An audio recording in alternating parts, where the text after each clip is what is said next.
That's good. What's up, guys? Welcome back to the Christian Labasco podcast. Today I've got Aidan Labresh on. Aidan Labresh has grown to 3,000 followers on Twitter and has created the best community to help creators grow a personal brand on Twitter. I'm super honored to have him as a guest on the podcast. How are you today, Aidan? Doing great, Christian. How are you? Great. It's awesome to have you on because I was super excited to get in your community and now I have you on the podcast. So that's really cool. Yeah, I remember when we first started talking in the DMs about everything Yeah. Yeah. a few months ago now. Yeah. For those who don't know your story, could you give a little background on how you got into the creator economy and your story before that? Yeah, for sure. So I was a college athlete. I played college soccer for a team called Langara, a college called Langara, local one.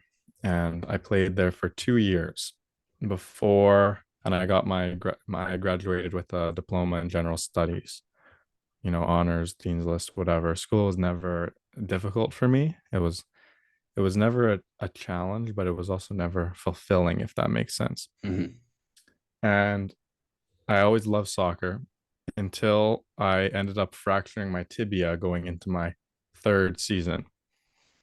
And I was ended up in crutches for about 6 months, couldn't walk, was considering giving up on the sport, was torn between that idea of, man, do I continue doing this, or is this like a bit of a sign, a wake up call that I need to be taking as other aspects of life seriously, and I need to be diving into other things, kind of moving on, right? Hmm. Because college soccer is only going to take you so Yeah. far.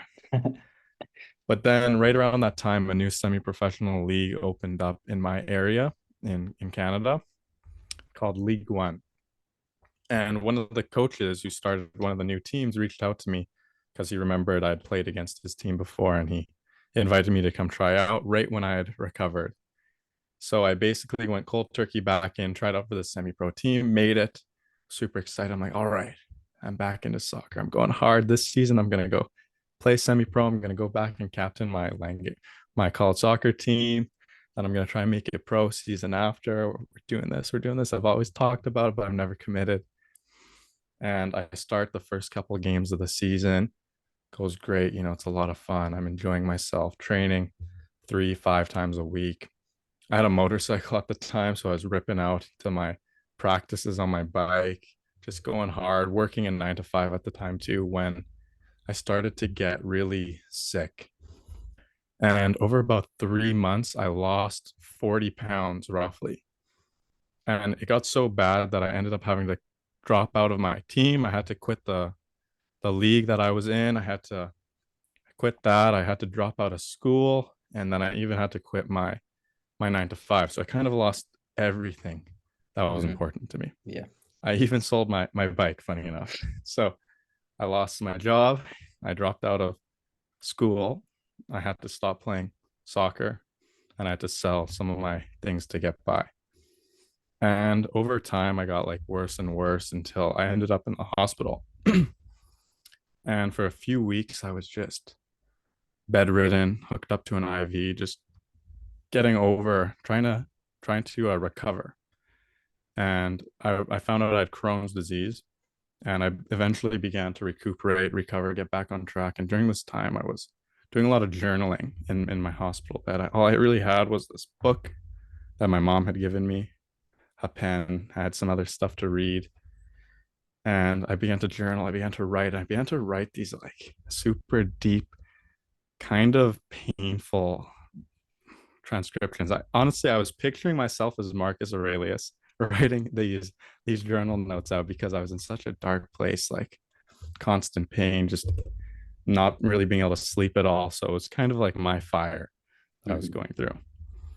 Then as I recovered, I began to get back into life. I started training again, going to the sauna, lots of walks, meditation, trying to heal my mind, body, and soul. I got my old boss reached out to me, hey, want to come back to work? My old coach reached out to me, hey, you're gonna come back next season. We'd love to have you back. How's your health? And all those old aspects of my life began to call out Come. to me again, trying to pull me back to where I was. And it was at that time that I realized that that wasn't where I wanted to be. And that wasn't leading me to where I wanted to go. Mhm. So I ended up officially dropping out of school. I ended up officially quitting soccer, telling my coach, I'm going to take some time off just to really recover. And I didn't go back to work. And during this time is when I kind of discovered the creator economy, writing online, and the potential that was stored there. So I began to write online without taking it too seriously and began to recover my health. I gained back 35 pounds of muscle in like 2, 3 months just from muscle memory as I began to get my health back. Started writing, didn't really see any progress, didn't get where I needed to go, went further into debt, bought more courses, didn't make any money. I think at one point I owed over 6 grand and I had no money in my bank account. And eventually I managed to break through. I managed to sign a couple clients. I started the community that you joined, and everything began to compound. And I made it through everything. And now I'm in a place where I can look back and say, everything that happened for a reason. And I wouldn't change anything about it, even though it was some really tough times, some really like physically, emotionally, spiritually challenging times. Mhm. It all pushed me somewhere, kind of forced me out of the place that I might never have left without it. I might never have left school. I might never have stopped being the Yeah. college athlete. Mhm. I would have just gone down that route. Maybe continued to work on my 9 to 5. I was a manager, got another promotion, golden handcuffs I might never have left because the money was nice enough. I could save up. I could, have the nice things, go for Mhm. dinners, ride my bike, whatever. So, Yeah. yeah, it kind of forced me into this path. And so, for that reason, I'm super grateful for it. Yeah. I love that like appreciation that you have for that experience rather than looking at it with a bad gaze. What year was it when you had like the symptoms of Crohn's? Was that during COVID or after or before? Yeah, that was right after. Mm. Or it was when I was 21 on my 21st birthday, which would have been 2022 is Mm. when I first started getting sick. Like my birthday's on Monday, so April 29th. And it was literally, I think, 3 years ago today that I first got my first symptom. Mm. Yeah, I guess it was. Wow. Or That's 2 years ago, 2 years ago.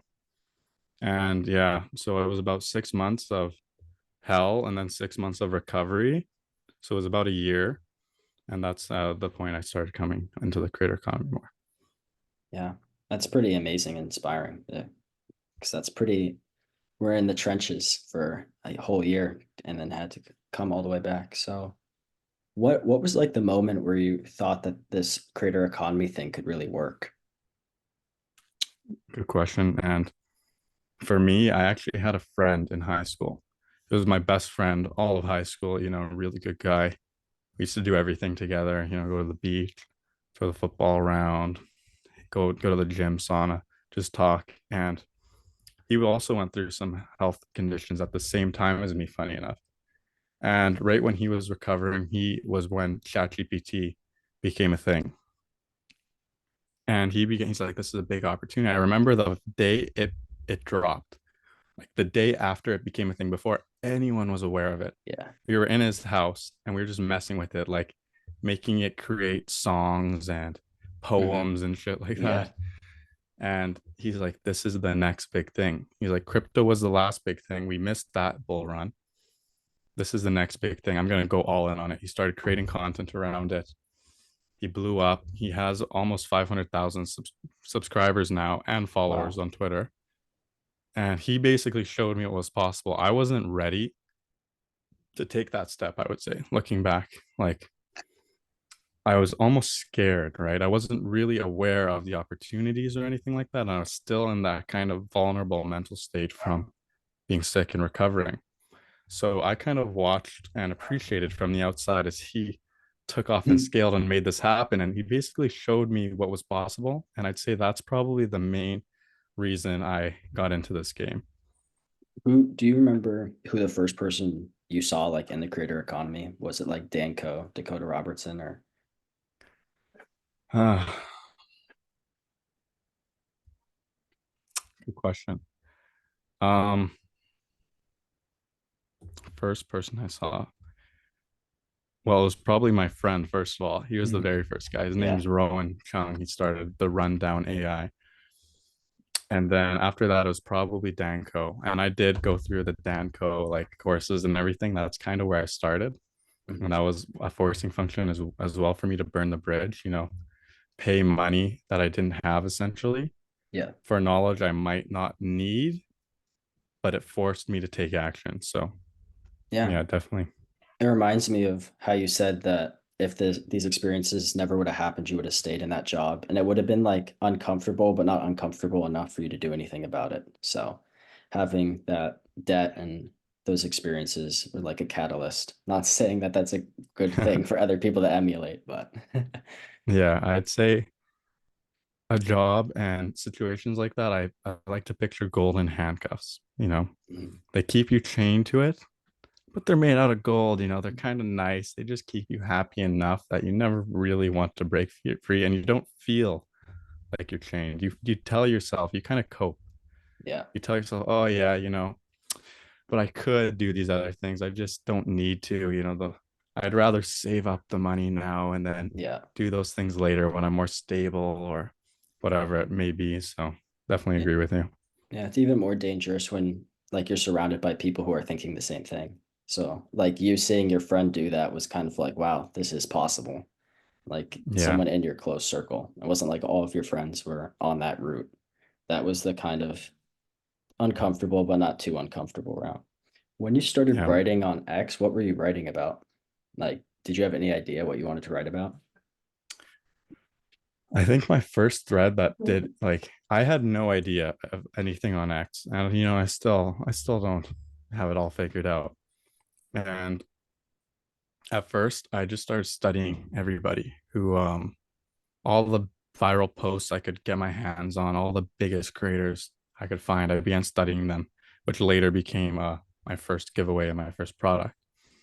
But I think my first thread I wrote seriously was like my transformation thread. And if you look back, you can probably find it. I think it was I think it was me sharing my reverse transformation of I was jacked to getting Crohn's and what I was after. And I think it was saying, like, this is me now. Watch what I'll watch how I'll recover in the next 3 months or something. So I Yeah. posted it before I transformed and then I did. And I never actually wrote about the old transformation, I don't think. But yeah, I think it was another one might have been the habits and lessons I used to regain my health. And it was like sauna, nature, water, Yeah. diet, things like that, Yeah. just perform terribly. You know what I mean? Yeah, I just pulled it up here. Yeah. That's crazy. That's almost a year ago or more than a year ago. Which one is this that you found? It says on the left is me before getting Crohn's disease in March. On the right is me after getting out of the hospital months later and 35 pounds lighter. And January 1st, 2023. First There day of you the go. year. So that was about a year ago. So yeah, Mhm. it was Yeah. that's funny. I thought it was further away than it was, but it Mhm. was more recently, Yeah. a year and 3 months ago, roughly. Did you try anything else like business models or anything before posting on Twitter? Yeah, funny enough, the first thing I got into, I was working with my uncle, funny enough, and we were starting a startup, and the goal was the big goal was to generate 1 million jobs for people in Uganda. Oh So wow. in Uganda, there's a massive job crisis, and some absurd number of like men in Uganda are unemployed. Like the vast majority don't have jobs, don't have a way to get a job. There's no opportunities, extremely poor country, right? And my uncle and one of his business partners had traveled there and saw this and they wanted to do something about it. So they kind of enlisted me and we were starting the startup design to create jobs for Ugandans. And this turned into the first company we were starting was called LinkedIn. And that was a lead generation agency essentially with cold email marketing.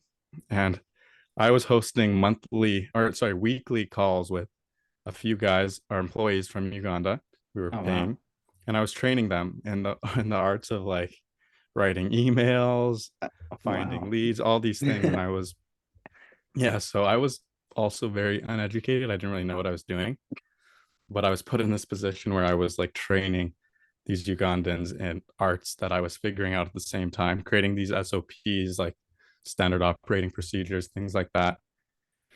And we went for quite a few months and it just didn't work out. There was a time where I was going to fly to Uganda with laptops and Yeah. set up Starlink and basically give out these computers to everyone and have Wow. in person like training and run it all from there. But it ended up just failing out for a few reasons. One, like the Wi-Fi and connection is just terrible there. So Even with I'd be trying to Starlink. teach. They didn't have it at the time. Oh, I don't even know if it's still available yet. That's the thing. It oh wasn't wow. available. So I would be on a call with these guys trying to train them or whatever, and Mm. they'd be in and out. They wouldn't have their cameras on. I wouldn't even know if there's anybody in the call. I just kind of be talking like, "You guys there?" They'd be like, "Oh yeah, I'm here." And it just didn't work out that way. Also, the level is very different, right? Like even just the English abilities from here in North America to there, the education level is immense. It's there's a big rift that needs to be bridged a little bit more to make it Hmm. happen. And yeah, overall, I just also probably wasn't experienced enough to really take it to the next level. So that was the first thing I ever worked on. That's quite the project. Wow. Most people start with shipping, but you were providing 1 million jobs to people in need. That's amazing. What year was that? Well, Was that before Crohn's or that was after? just during like my recovery. Oh, wow. Well, that's a lot to do while you're recovering. Yeah. So I was, yeah, stuck at home and trying to figure these things out. Wow, that's awesome. Maybe someday you'll be able to, with more resources, you'll be able to set out on that mission again and with your knowledge you have. I'd love to. Yeah, that's definitely in my long-term roadmap. Yeah. I think this is really helpful to people who are new. Like, who are some of the people that you look up to in the creator economy right now that you would recommend to people to study and emulate? Since it seems like that's one of the biggest reasons you were able to grow and learn so much is because of your ability to emulate and take what worked and use Mm, it for yourself. yeah. I would say this is going to be a little specific to the person, to the individual. For example, if you're a health and fitness coach, you want to start a business around that, you're going to look at a very different group of people than, say, I would look at as Mhm. someone who wants to be a writer, a creator, and run like internet businesses essentially. So for me personally, one of the main inspirations I have right now is Sam Evans. I think he's ahead of his time, honestly, still. Mhm. He's probably like the OG for me. From that kind of tail off from Sam Evans is Andrew Kirby. You know, he's also someone who's achieved a lot at a young age, which is inspiring for me. And then, funny enough, someone who I really love reading their writing is the Cultural Tutor on Twitter. He's an anonymous account. His name's Sheehan, though, and he did an interview on David Perel, who funded him. Had insane growth, and he is a funny guy in the sense that he only reads writing and books that was produced 50 years ago. So he doesn't read anything that was produced in the last 50 years, Oh, wow. mainly because he doesn't want to read what everybody else is reading. Mm. Because when you consume what other people are consuming, you create like them, right? That's Kind of interesting. shapes your thinking. So he's an amazing writer on Twitter. He posts like one thread a day, every day. That's like his entire what he does. That's a strategy. Yeah. That's a Yeah, great he way to just get good at like that's his writing. life. That's his life. And they're Wow. just insanely good quality, beautiful writing, targeting a lot of topics like architecture and history and just it's enjoyable to read and it keeps me kind of dialed in with my writing a little bit as well. That would be something interesting to touch on how to grow and monetize it as an anonymous account. But how does he monetize or does he monetize? I'd assume so, that he would make uh Yeah, he didn't have like a way to monetize it first. He started, I believe, I'll send you the interview he did after this, but he started as a tutor for people, for Mhm. like children, I think. And that's why he called himself the cultural tutor, right? Mhm. And David Perel ended up funding him. He saw how quickly he was growing, and at the time he was working at McDonald's, I think, but he was growing by like tens of thousands of followers like a day. And he ended up funding him and saying like, how much do you need to just continue to write one thread a day and start a newsletter? And just funded him. And then from there, I imagine like ads, maybe still funding. I don't even know, to be honest. I can't Mm. see a really clear monetization route Yeah. that he follows. Mm. I think this would be useful for your reflection also, as well as other people who are listening. What do you think is the biggest thing that sets you apart from other creators on X? Hmm. Honestly, nothing. Like, if I had to really think about it, I think anyone can achieve anything on X if they really want to. I'd say the one thing that sets everybody apart is their story and what they've gone through. For me, that would be my journey with Crohn's, going through the fires, kind of being emerging from the ashes a little bit. That would be what sets me apart, is in the sense that it grounds my thinking, it grounds where I'm coming from, and I kind of can use the values that I've learned and began to emulate in my life over that period of time as a backbone for the purpose behind my brand and use it to kind of drive everything else forward. So I'd say, yeah, like nothing really sets any of us apart in the sense of our potential. Mhm. I We're love all that. made equal. We're all Yeah. made equal, and we all have unlimited potential. However, your unique story is what guides that potential and Yeah. guides how you create uniquely.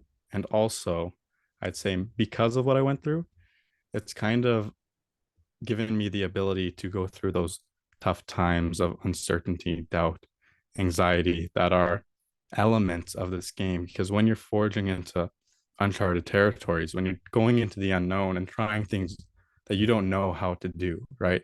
You're figuring things out as you go. That is incredibly stressful. Yeah. That is anxiety producing. There's a lot of uncertainty. And if you just allow yourself to be swept away from that uncertainty and fall into distractions, fall into cheap dopamine, you know, cover it up with a band aid, Yeah. essentially, without solving the root issue, you're Mhm. going to fail out. But Wow. because I kind of went through that hard time, it gave me the knowledge that hard times, suffering is good for you. Yeah. It's like it should be there. If there's no hard times, if there's no suffering, if there's no uncertainty, it's probably a sign You're not you're on the pushing wrong yourself. path. Yeah. Yeah. You're staying safe. So What being do you comfortable yeah. in that uncertainty is like the main takeaway, I'd say.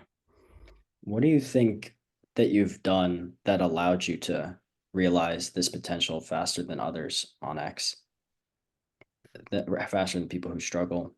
Like, what do you think? Like, it sounds like your emulation was crucial. That was something that you did that really helped with your growth. What else do you think it was that you did? Hmm. I'd say being willing to do the things other people are not willing to do, Mm. if I had to put it to one sentence. And what that means for me is, for example, I made a little product, right?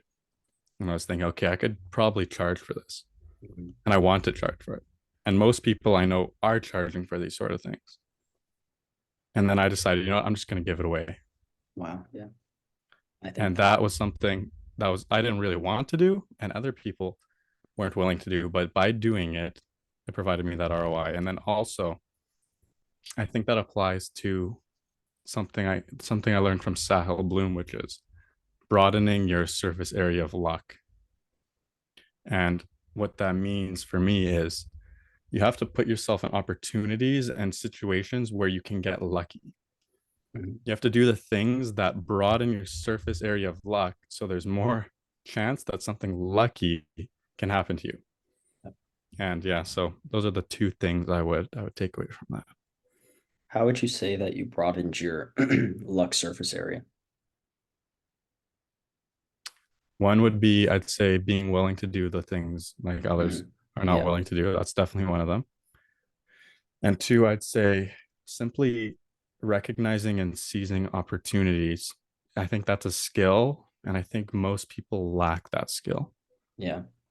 So I think a lot of people try and go like this funny route to signing clients, to growing, to achieving whatever they want to do, where they try and force it. And in reality, you need to do like the high leverage things like creating, learning, Yeah. networking. And then when opportunities arise, you have to fully seize them. Yeah. Like you have to fully commit. You have to, then that's when it becomes the principle of being willing to do what others are not willing to do. That's when you like Yeah. drop what you're doing, go all in, give as 10 times as much value as you can when you recognize those like crucial little opportunities. Yeah. So like nail the foundational things. Don't like try to be fancy, be found in foundational in what you do, like the writing, creating, building, networking, and then being able to like recognize opportunities and being able to commit to them. Yeah, that makes a lot of sense. I think the way that you know like how to recognize a good opportunity is also by taking the opportunities that you shouldn't have and then learning is Mm, yeah. And I think you also have to trust a little bit. You yeah, have to be willing to put yourself in those uncomfortable situations to get in front of those opportunities yeah, and then just trust if they come to you, if you've done everything you can to acquire that opportunity. And if it comes to you, then it was meant to come for you. And if it isn't, then it wasn't meant to be. yeah. Pivot, roll on to the next one. Mhm. Pivoting from this, talking about the community, what gave you the idea to start X Order Community? Yeah. Well, I when I was around 600, followers on Twitter, I started networking with some guys who were super cool.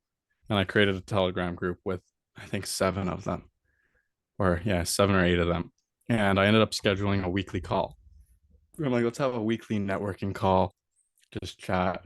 And we're all trying to do the same thing here, create internet businesses on X. Mhm. And from that, I learned a little bit about scheduling across time zones because every single person was in a different time zone. And Wow. so that was one little prep. And during that time, the two guys who I started Xorder with, Ewan and Savas, they were two of the guys I invited to that group. And over time in those chats, like over months and months as we grew, we realized that we all had kind of complementary skills and we were all servicing similar like slightly different clients. And we had this idea like, okay, what if we had a little community for all our clients to network together? That would be super beneficial to them all. They could get access to all of us, our different skill sets. It'd be awesome. And we just kind of ran with that idea.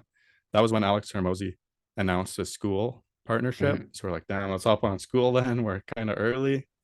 Let's Yeah, build on school. And we yeah. just outlined like the high leverage task, the big goal, and we broke it down into mini goals and we just went out and achieved it and we did it. Wow, that's awesome. I remember I don't think I had started writing on Twitter when the school games like was announced. And I Mm, think because I've tried other things before writing on Twitter, and there's kind of that shiny object syndrome of like, yeah. oh, this is the next big thing. And then I'm glad I didn't do it because I've seen people who are on X now because they didn't have an audience. So it was a good thing you had an Mm, audience to leverage the school games opportunity. Because like I would have yeah. started that and then yeah, that would have been rough to do that without having an audience. I think that's the mistake a lot of people make is having like the Totally. What perfect product and then having no yeah, yeah. traffic. Yeah, well said. Well said. What were some of those early opportunities you tried? I think first,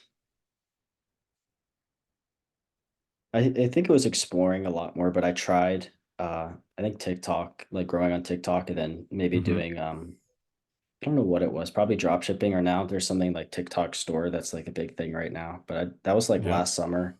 Copywriting. Mm. I was thinking about drop servicing, but at like 14, I didn't think that would be a possibility. What But is that? that's um, like you pay like, how would I explain? Okay. Like somebody pays you for web design and then you pay someone else in a, like a third world country to do the web Okay. design. So, but like kind of I got it. popularized by, Iman Gadzhi for his SMMA. It's like a different SMMA it's like an agency, Interesting. basically job Hmm. servicing.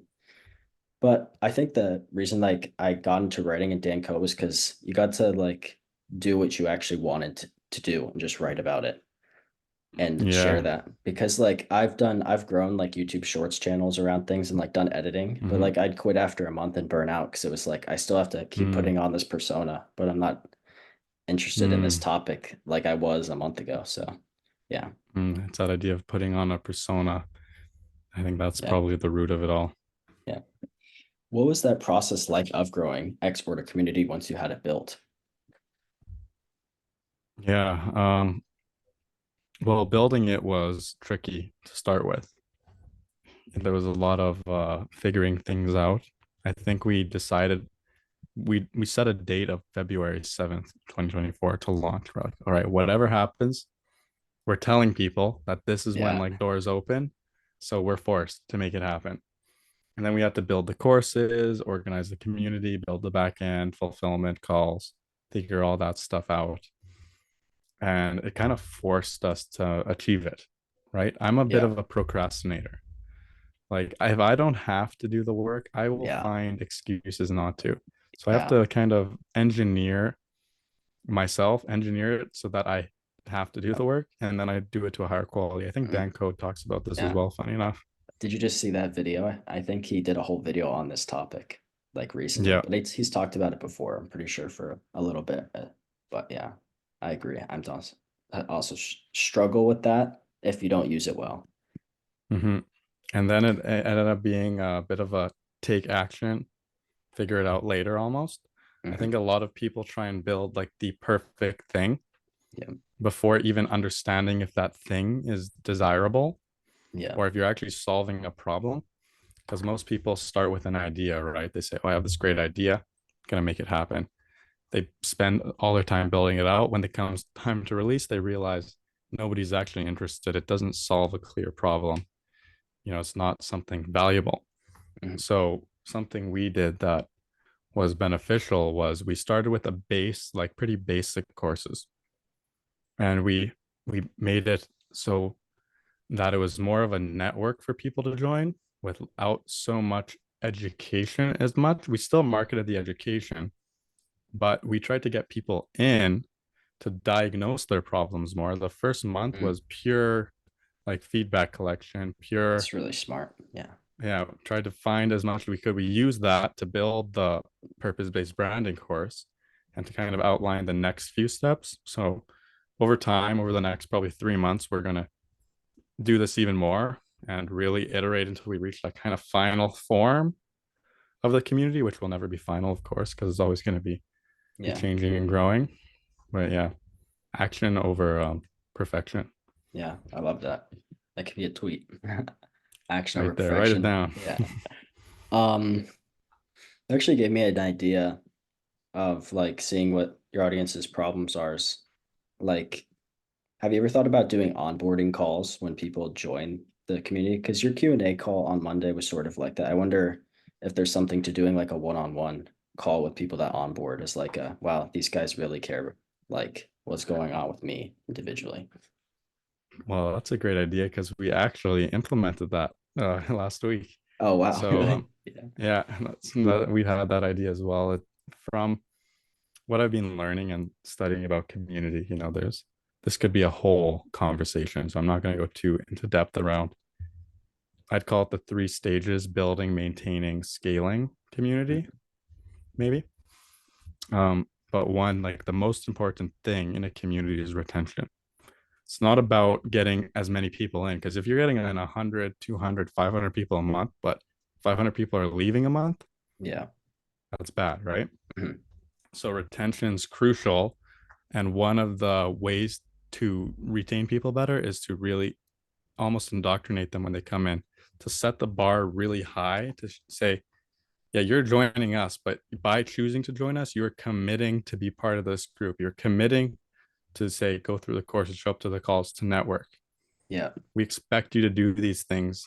It is not, you're not just coming here to sit from the sidelines Yeah. because in order to get results, they have to go through the stuff.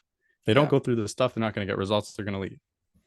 And a Mhm. few things we did to achieve that is one, Each of us sends a personalized DM. Like it's no auto DM. We actually reach out, send a message, welcome them. We kind of welcome them around three different variables, which I won't talk about right now, but we all talk about something slightly different to diagnose even more, to collect more data, more feedback. Then they have the opportunity to book a 15-minute onboarding call with Savas, as well as the other things like dropping an introduction post, all that. Yeah. Wow. It's a lot to think about. I guess from the outside, you're kind of like, wow, like it seems simple, but there's so much more that goes behind the scenes that you don't realize is going on. Oh, you have no idea. Yeah. That's what I thought too, until you get How, into it. how's your experience been using the school platform? It's been positive. That's It's good. been positive. I think it has the most potential as well. One thing I love about the fact that Sam Evans and Hormozy are leading it is that they are very problem orientated. They are solving problems constantly. They're constantly leveling up. It's not a done system. So don't think school's at its final form. In fact, I think it's going to be a lot bigger than it is. Like they're building out things like their own community, their own chatting places where you can network, sign clients, whatever, without even needing a social media. So then it becomes okay, I don't want to be locked onto Twitter where if Twitter suspends, bans my account, Yeah. then I'm lost. I'm screwed. School becomes like another place where you can have people follow you, you can create, you can gain authority. And so it's another tool like that. That's how I see it in the future as Wow. well. Yeah, it also shows the power of like launching a company from like creator base because they're bringing their audience, Hormozy and Sam Ovens, to this platform. Mm-hmm. Yeah. I'd actually say that's like the ultimate creator journey, Mhm. which is like you start, you begin to solve problems, you help people one on one, coaching, consulting, whatever, or service, right? You do it yourself. That's like the base level. Your time is money. Then you maybe graduate a little bit. You get to the productized service, products, courses. Instead of done for you, it becomes like done with you. And then it Mhm. becomes, or did Do I it skip one? yourself. Do it Yeah, do it yourself. yourself. And as you graduate, your time is less valuable. And the final model, if you we look at Dan Cove for an example, right? He started time for money, coaching, service-based business, consulting, and then he leveled up. And over all this time, he collected immense data, right? He's helping all these creators. He's learning everything he can about them. And he found a flaw, which he turned into a SaaS, Mhm. turned into Cortex, right? He found, okay, there's not really a great platform for creators to take notes, write, create posts, do everything a creator needs to do. And by helping these people over an immense long time, he discovered this problem. And now he's going the final step of building the company that will then, honestly, no doubt be sold for millions of dollars. And that's Yeah. when the real game is kind of completed almost. You know what I mean? Yeah. It's the Sam Evans final did that boss. too. Yeah. Since you have some experience with building a community on school and you've been pretty successful, what would you suggest to other creators who want to start and grow their own community on school or somewhere else? I'd say do some deep reflection on who you want to help, what you want to help them achieve, and then why you want to do it. Because if your goal is to make some 10K a month business, make money, you're going to fail. Your goal cannot be to make money, honestly. I think you need to have a little bit of a higher reason to keep you going through those Low tough times. It's points. not going to Yeah. be easy. You have to be able to commit to it as well. Mhm. You don't want to be tied in too many directions. If you're like doing six different things at once, the person who's doing one thing will beat you every single time. So, yeah, pick one thing. If you're going to commit, do it. Two, really deep dive into your what, why, how, Mhm. transformation, who you're helping, very specific. NTPMA framework is good there. Something from Sam Evans as well. And yeah, Sounds like starting this community has been a big catalyst for you in your personal growth, as well as the mentors that you've chosen to learn from. Because I wonder if you did you know about like or not did you know about, but were you studying Sam Ovens before you got on the school platform, or are you studying him a lot more now that you're on the platform? To be honest, I wasn't even aware of who Sam Evans was until I first learned about school. Then I learned Sam Evans was the founder of school. Then I began to research Sam Evans, and that's when I found like he started consulting.com and his whole journey. Yeah. So yeah, without school, I would not have found that next journey of my life for sure. Yeah. Definitely It's being a so interesting that like one decision with you, Elon, and some of us really changed like the trajectory. I think that is something else that differentiates your brand is that you have a community. Like I don't see many other creators have a community, even big creators, to say that they have a community of like 70 committed people in there and like a free yeah. community with a couple hundred. So I think that's You another know, you big know why they don't have one?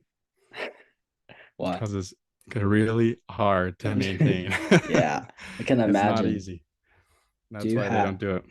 do you have like I don't know, 20-year vision, but like some like vision for what this community can become in the next years? Yeah, and I think that's why we started it. I wouldn't recommend most people to do what we did because if you look at it, the ROI is pretty low, you know? You're not going to make a lot of money from a low ticket community unless you have a huge audience and a lot of traffic. Yeah, When you have a big audience and a lot of traffic, like let's say Hamza, yeah. right?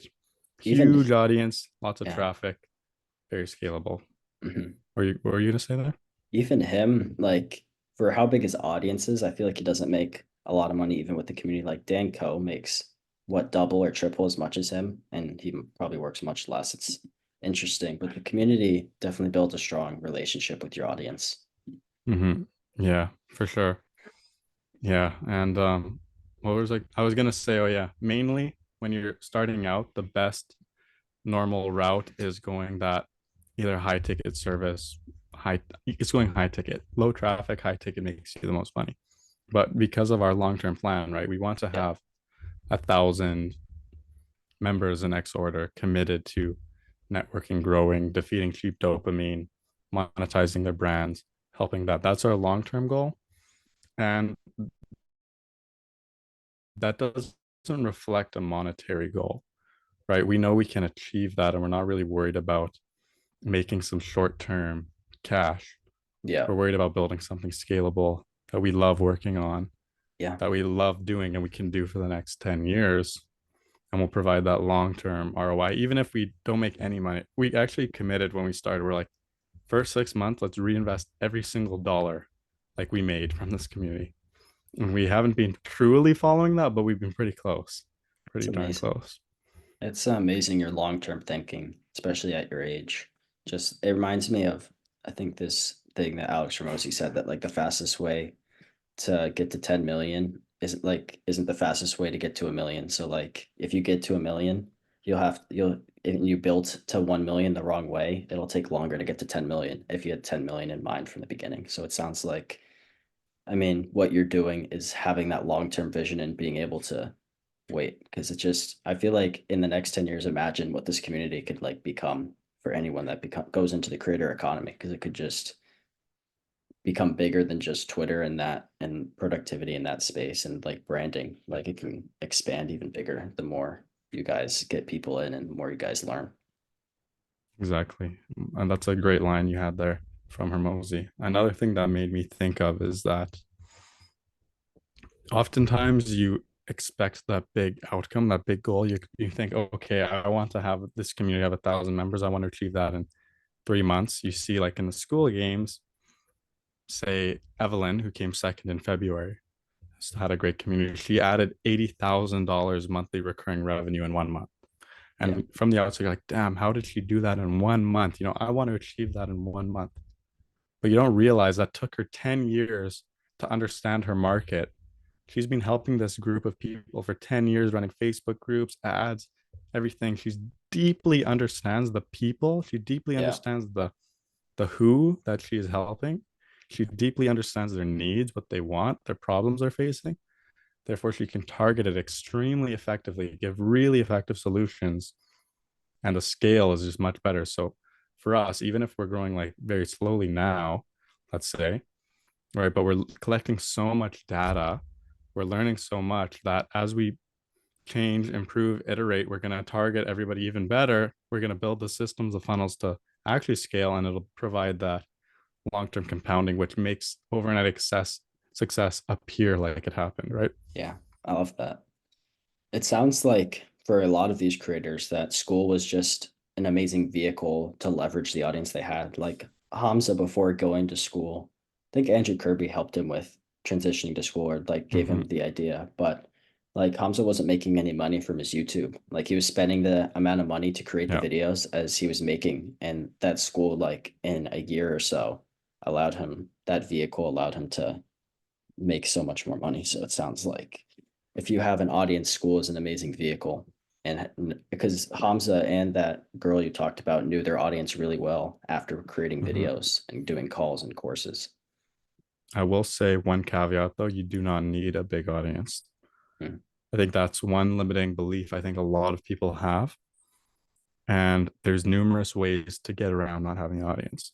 One, I wouldn't consider myself having a large audience at all, Hmm. right? I'd say my audience is quite small, but I'm more focused on like helping clients and community rather than scaling my own personal brand right now, because that's another high compounding, high leverage asset down the line. If I can help other people achieve Hmm. amazing results and also build my skills, then I'm going to have that compound growth as well. Right now, I'm not as worried about it. But there's a lot of people who have made amazing money with school specifically who don't have audiences. It can be running ads, it can be partnering, right? If you partner with an influencer, you find someone like, say, Hamza before he was monetized, and you say, listen, I'll work with you, I'll build the back end. There's this opportunity, we'll create a school community, yada, yada, yada. That's you're then leveraging someone else's brand and authority. You don't need Hmm. your own Yeah. growth operator kind of principle. And then also ads. That's another way. You don't need to go organic. Or even if you're really targeted and you go high ticket and you only have 10 community members at $999 a month, Yeah. just like that, you're making 10 grand a month already. Yeah. I guess it sort of also depends on your goal because it sounds like your guy's goal in the long term is impact. And because of that impact, the money will come. That's sounds like you wrote that in my journal myself. um, how much time do you spend usually how much time do you spend on maintaining and growing the X order community? A week At the or a beginning, day? like, Yeah. yeah, at the beginning, way more. Like building, it was daily, you know, 6 to 8 hours. We'd hop on a 4 hour call every day, just talking like every single day. 4 hours literally spitting ideas at each other and going over stuff. But now we're beginning to develop like the operating procedures, the the plans, the back end, the systems to make it a lot easier. So starting out, yeah, definitely like probably 6 to 8 hours a day, 7 days a week. Now, probably 2 to 4, realistically. Depends though, when we're building a new course, then that adds another work block in, right? Mhm. Yeah. It was quite the grind in the beginning. Wow. 6 to 8 hours. 4 hour Yeah. calls. You guys were committed. I think it goes back to having that purpose. Like if it was just for the money, I wonder if you guys would have stuck it out and put in that much time. But having that larger purpose, that purpose-based branding, Yeah. Funny really. enough, that's probably we got lucky a little bit in the sense as well that we talked to each other and we made it clear that we were all comfortable with not making any money from this. Mm. Yeah. Like we all agreed on that shared vision. We all have the same mentality around it, which allows us to work in cohesion together, where otherwise there might be conflict. Mm. If you had to start over with your community, how would you get it back to where you are now faster with the knowledge you have? I'd spend yeah, one thing right away, cut out all those calls I talked about, remove them. I think I think Elon Musk says anything that could be solved by like a video or a message instead of a meeting, Mm, don't have the meetings. I butchered whatever he said, but the point is yeah. screw the meetings if you could resolve it with a message, because Mhm. we just spent so much time talking and figuring things out and brainstorming and new ideas becomes this kind of overwhelming hub where you're not taking action. All you need to do is take action on the one thing that you know moves the lever next. It's Yeah. a kind of rule of one. You have one thing that moves the lever, work on that one thing until it's done, reevaluate, reassess, work on the next thing. Yeah. And that would Yeah. have leveled it up, like done it easily half the time, maybe less. Yeah, that's interesting. I think it's also like when you take action, you can see the things that you couldn't see when you hadn't taken action that were problems. So like if you're here just um like theorizing on what the issues are, like you're planning 10 steps ahead, and then you take the first step and you're like, well, there's these six other things I didn't think about, and these other three things didn't even matter. So It's amazing how true that principle of like one thing at a time applies to every everything. aspect of life almost. Yeah.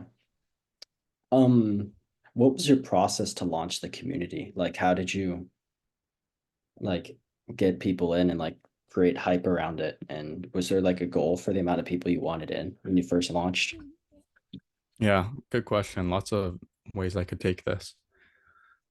First off, we had what I like to call a restaurant model launch. And with a Mm, restaurant, you want to fill the seats early. You want the restaurant to be full mm, and be bustling. So people, will go and buy. They see, oh, wow, this looks awesome. This looks enjoyable. You want to have a limited menu is another thing. You want to have a limited menu of what you're serving, because then you're attracting like a specific group of people who are interested in that thing. And also removing the options, removing too much. Again, kind of rule of one, limited menu. A big principle, I see a lot of people make this mistake. I've seen a lot of creators really screw this up in the past, is they price too high early and then mm, they try and come down. So yeah, they like, let's say we price it at $500 a month. Nobody buys. We come down. We drop it to okay, yeah, 200. mm, Just ruins your authority, right? So yeah, devalues it all. Yeah, we started at the lowest price we would possibly agree to yeah, um to sell for. Like we're like, this is robbery, basically. yeah, I agree. It is. Yeah.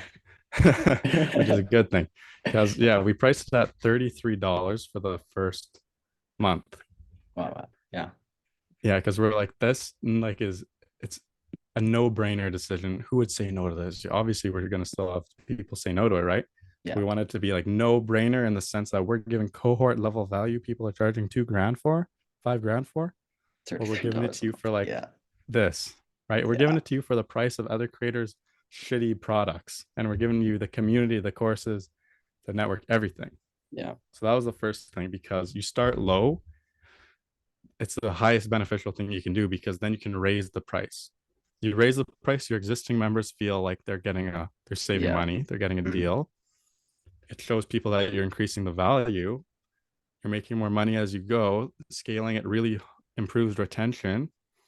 And also, yeah, it's just way better. Start low, aim high, aim long term, right? Like yeah, our end goal months from now, we're probably going to be double, maybe triple of what we're charging now. mm, yeah, And another thing is, yeah, we used a lot of urgency and scarcity. We only yeah, opened for 50 spots. yeah, I think you remember this, right? Because you yeah, didn't get in. yeah, yeah. It Yeah. worked. So, yeah, exactly. Because one thing, we trained our audience that they have to take action when we say something's going on. Mhm. Because I told you, hey, there's this opportunity to join. We'd love to get you in.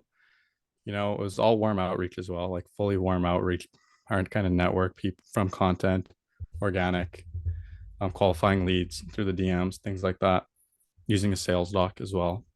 Just that, no sales calls, nothing. And then when you want to think about it, right? Most people are like, yeah, I'll think about it. Then you update it, urgency scarcity. Hey, there's only 15 spots left. There's only 11 spots left. Hey, there's 5 spots left. That drives a lot of action quicker as well. And then next time around, if you don't get in, you're like, damn, Mhm. Spots go fast. I have to act. I can't sit around and wait. So when I told you and I came back and I said, listen, there's some more seats available. Mhm. What did you do? You acted right away and you joined, Yeah. Hmm. right? Yeah. So Definitely made the right decision there. For anyone that's like on the fence of joining when there's spots open, like the writing calls and the recordings of them are worth the price of the community itself. So we just had one this morning before I hopped on this podcast with you. It yeah, was a I lot of go fun. whenever I miss them, I look back and I'm just like studying like the whole Notion template, all of it's just great. It's really so useful. You should see the back end of what I have had to create those calls. The amount Yeah. of studying that has gone into them is insane. I'll make it available at some point in the future. It's amazing though, because it's like you're learning so much. You must be learning like 3 to 5 times as fast these skills and these concepts of writing and all these things. But not only being surrounded by and like productivity by surrounding by Savas, who's great at productivity, and Yuan, who's amazing at writing, and then also having to create all of this stuff and just learn it so much faster than if you just tried to do it on your own. Like if you're teaching people how to do it, you're doing it yourself and you're trying to get other people the results. So Yeah, yeah. exactly. I think that's the real secret. Mhm. It's not only if you can teach it, you deeply understand it. Don't know anything until you can teach it to like a 13-year-old or whatever the saying is. But not only that, it also levels up your knowledge so much. And even looking back to college, something that's kind of related, whenever I had an exam, I wouldn't study, but I'd quiz my friends. So they'd come to me and they'd be, oh, Aidan, quiz me, whatever, like help me. And I'd be the one quizzing them, teaching them when I didn't even know half the stuff I was teaching. But in doing so, I taught myself and I got better grades. Yeah, Right. that's So, I think it's called the Feynman technique. He's a super interesting mm, guy.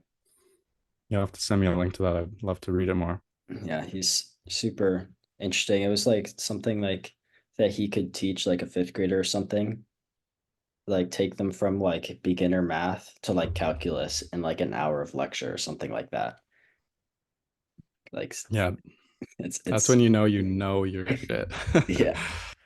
If I Um can help someone go from never writing a thread to writing a viral piece of content in yeah. an hour call, Mhm. that's when I know I made it. Yeah.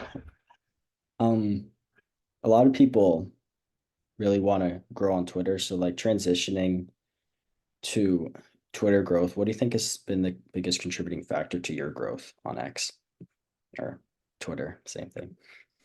Mm. Um, there's a few points. One, I think you need to get out of beginner hell as quickly as possible and do whatever it takes to do so. Yeah. When you are under 1,000 followers, your goal should just be to get to 1,000 followers as quickly as possible. You should be able to achieve that really fast if you do the right things. And after that, then reset because Twitter growth is honestly overrated in the sense that you do not need it. What, And yeah, you might be thinking, what do I mean by that? yeah. I could see the question forming, but specifically, once you get out of beginner hell, most people come to Twitter to make money. Mhm. Twitter Yeah. is just a vehicle to make money. Therefore, your goal is not to build an audience. Your goal is to achieve freedom through financial return. Therefore, why would you focus on growing when you could be doing the things that make you money, which is how I've transitioned. Yeah. After I broke like, I don't know, 2,000 followers, I think I signed my first high ticket client at 2,000 followers Inbound. and inbound. Everything I've had was inbound. Mm. Funny enough as well, Mhm. just goes to show. And yeah, then I realized, okay, it's more high ROI now for me at where that stage where I am to get other people immense results, build my skills, level up immensely. So I have those crazy case studies and results to get the high leverage growth and apply it to myself later on. So when you're low, when you're say, let's say 0 to 500, your goal is to get to 500 followers. Don't worry about making money. Really, goal is to get to 1,000 followers. Just do what you need to do to get to 1,000 followers. After 1,000 followers, let's say your goal is to make money. Worry Yeah. about getting a client.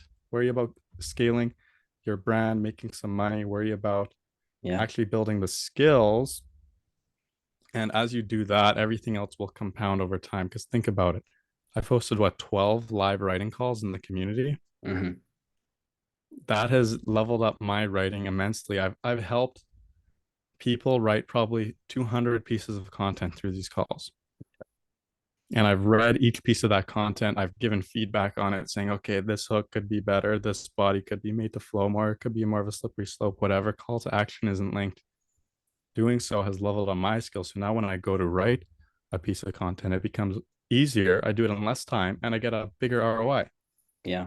And it's another rule from Mr. Beast, which is most people think if they put 10 times the effort into a video or a post, they get 10 times the results. Mm-hmm. But in reality, you put 10 times effort in, you get 100 times the results. Mm. It's Most people don't put exponential. that 10 times effort in. Yeah. What would be those like action steps or like levers and daily tasks or strategy to get to 1,000 followers and break free from beginner's hell? I would to just specifically tell people exactly what I would do, I would schedule all my content 1 day a week Mm. because I don't want that to take up bandwidth. If Yep. you're spending all your time worrying about what you're going to post and what you're going to write, that's taking up too much mental bandwidth you could be applying to the more high leverage things. Mm-hmm. Then I'd go focus most of my time in the day on networking and engaging.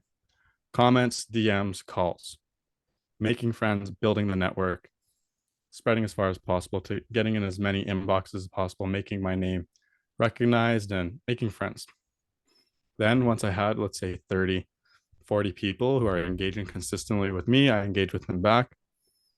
Well, I'd also be focusing on building a product and skills during all that time. Mm-hmm. Build something valuable so that you can level up. Then, after you've done that for, let's say, a month, you have a good network of people supporting you. Turn that thing you've been building into a product, give it away, ask all of those people in your network to retweet it. Mm. That's a good. If you have 30 Wow. friends, you've hopped on 30 calls, those 30 people will retweet your posts if you ask them to. Yeah. So then once you have that extremely high 10 times effort piece, right? You put 10 times the effort of to this one piece of content or lead magnet as everything else, then you ask for the support on it. That'll guaranteed supercharge you past the 1, 2, 3K barrier. And then you can worry about handling inbounds, finding problems, diagnosing problems, and taking the next step. That's makes a lot of sense. Something I'm gonna implement after hearing it. The uh, giveaway. It's like speaking of giveaways, you have one of the most viral giveaways like I've seen on X, especially since your account's small or for like that much reach. Like, what do you think were the contributing factors to that virality, and how can others do the same? Great question. There were numerous factors that went into it. One is that 10 times rule, right? We just talked Mhm. about. I spent a long time building that giveaway. I spent a Yeah, long time studying it, making it aesthetic, making it look good. Half of the battle is in if people perceive it to it's look good. It valuable. has to Yeah, be perceived as valuable. And also, you have to stand out. You do not want the basic ebook that everybody else creates their giveaway. Then, yeah, as I'm scrolling, it just looks like another of the same thing, yeah. right? You need something that stands out, something that's different. Hopefully, a video. If you have a video of you explaining the giveaway, even better. That's what I Mm, did. I did a giveaway with like some images that made it really pop and stand out. Then the day before, the week of, build up attention around it. So the day before, I dropped a thread, which for a while was my most viral thread ever for someone with like, I had 1,000, 1,500 followers at the time. I think it had like 600 bookmarks. So it was pretty good for oh my wow. account size. Oh, And it was basically another piece of that 10 times rule where I spent 10 times the effort writing this one piece of content, sharing everything I learned from the giveaway. wow. And the giveaway was a viral inspiration lab, a swipe file of like 2,032 pieces of content that I'd collected and organized. And I basically shared all the common features I'd found in studying it. I wrote this big ass thread. And at the end, I said, tomorrow I'm dropping the swipe file I wrote this about. Wow. That's If you really want smart. it, if you want it, follow me, turn on notifications, Yeah. bookmark this post Hmm. and keep an eye out because it's going out tomorrow. And the Yeah. next day I dropped it. I reached out to everyone in my network, got everyone I knew to retweet it, to support it. I had a video, I had a very strong hook. Very like you got to treat your giveaway like a very good hook. It's Mm. not good enough to say, "Oh, want my free ebook?" You have to make it a strong hook. So it was like that. Increase the desire beforehand, build up suspense in your audience, make them expect it, make them excited for it. You can do that more than just one post, but I just did it with one post. Reach out to every one of your friends to get them to support it, retweet it, engage with it. Make it stand out. Use a video if you can. Make the hook very good, make the image pop, make the actual product very aesthetically pleasing, make it unique. Don't do it if somebody else has already done it, don't do it Hmm. unless you can have some unique selling point that differentiates yours significantly from it. Another thing I did was I responded to every single comment. I had 1,100 comments. I responded to every single comment Wow. and I said, "Did you get it?" or "Check your inbox," or "I sent it over, go check it out." And I prompted every one of them to actually go get it because most people they get a giveaway and then they forget about it. They don't even Yeah. open it. I don't think I've ever gone through a single giveaway, like honestly. Yeah. So I wanted to counteract that by giving them another reminder, a gentle push. Mhm. My DMs also failed around 500. So I manually sent 500 DMs. And It's another next thing level. is, if you manually send DMs with the same message, you're going to get perceived as spam and your account's going to get limited. So every 8 messages, I changed the text. Wow. Every 8 messages, I changed the copy of what I was sending. And each message, I used their name as well so that I Jeez. didn't get blocked and perceived as spam and my account got suspended. Wow. Then 2 days later, I reached out to people who didn't open it. I kind of Yeah. scrolled through if they didn't open it, the message. I said, "Hey, I'm closing the link down in 5, 6 hours. Just wanted to make sure you had a chance to receive it." And I had Mm. another, say, 50 people go through it because of that. So, yeah, I'd say that is a big thing is Yeah. taking those extra steps, putting in more Yeah. effort. I literally spent one day, all day, just handling it. Wow. That's Yeah.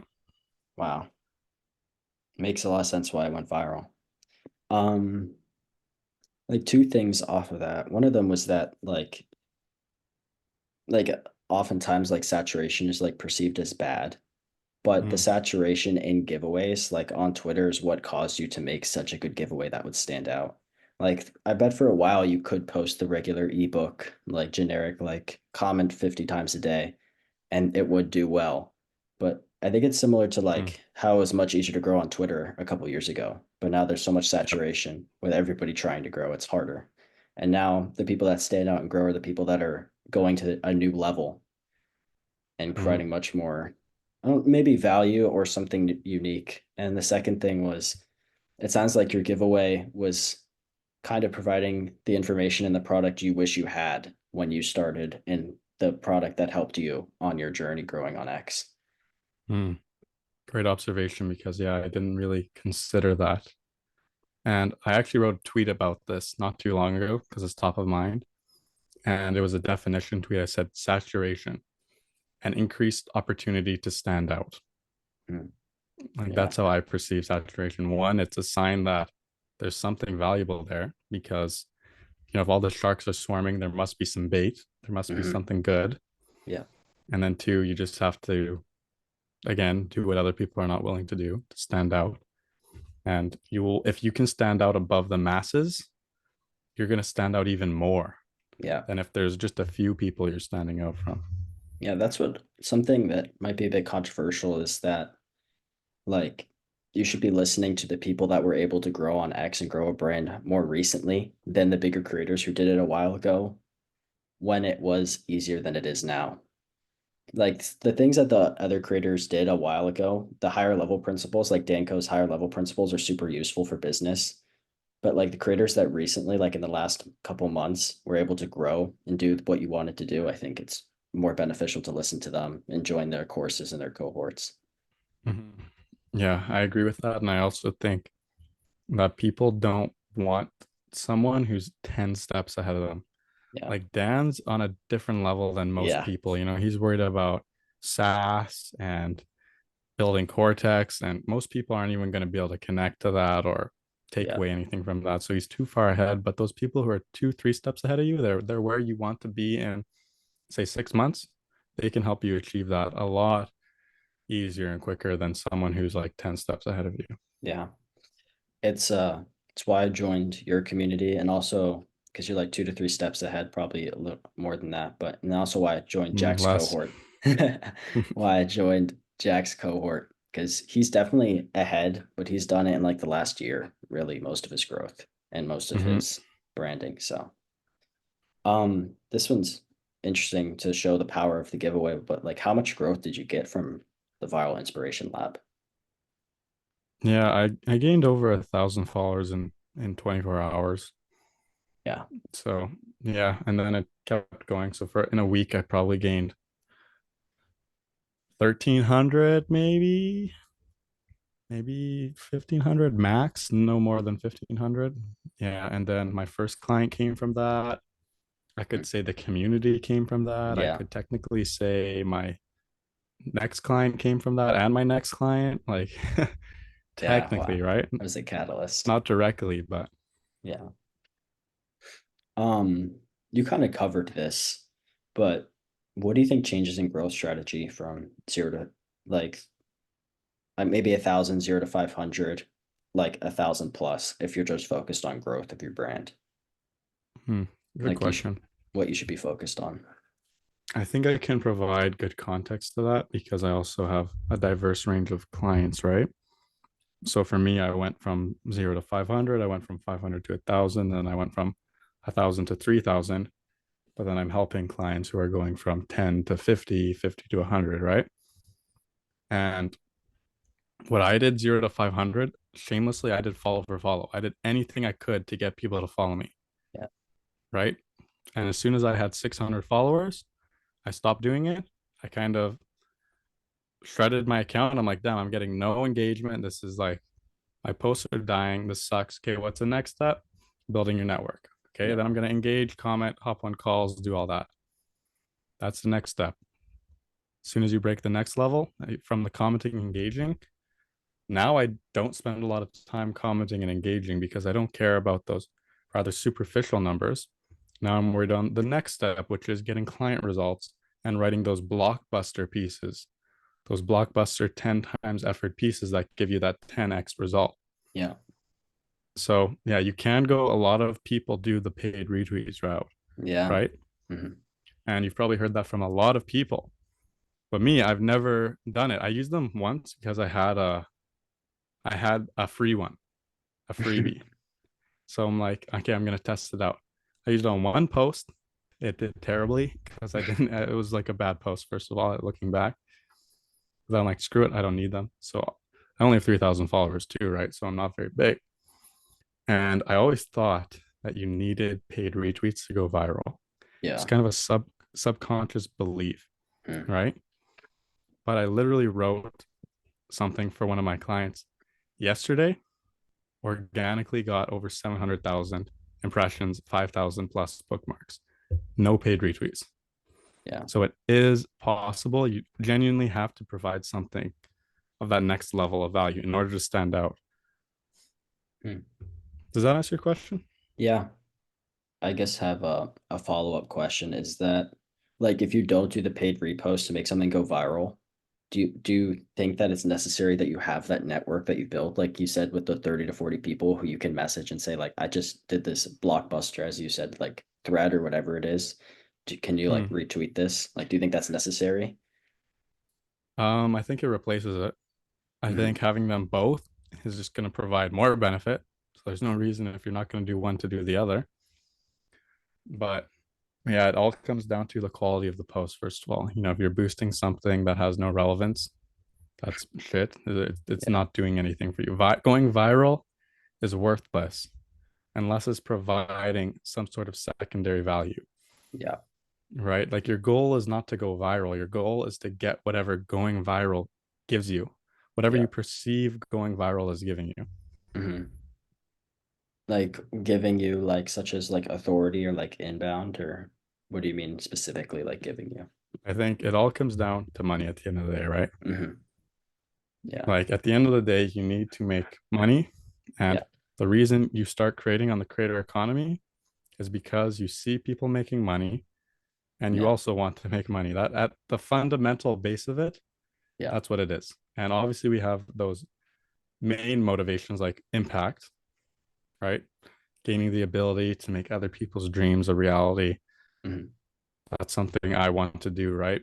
But the very base is because you recognize there's an opportunity to make money, and getting followers doesn't make you money unless those Hmm. followers are going to buy a product from you, become a client, or provide some sort of other revenue, Yeah. Like St. Cash. like saying cash. Yeah. Um, what do you think is the biggest like thing slash maybe bottleneck that stops creators from growing slash small creators from growing on X?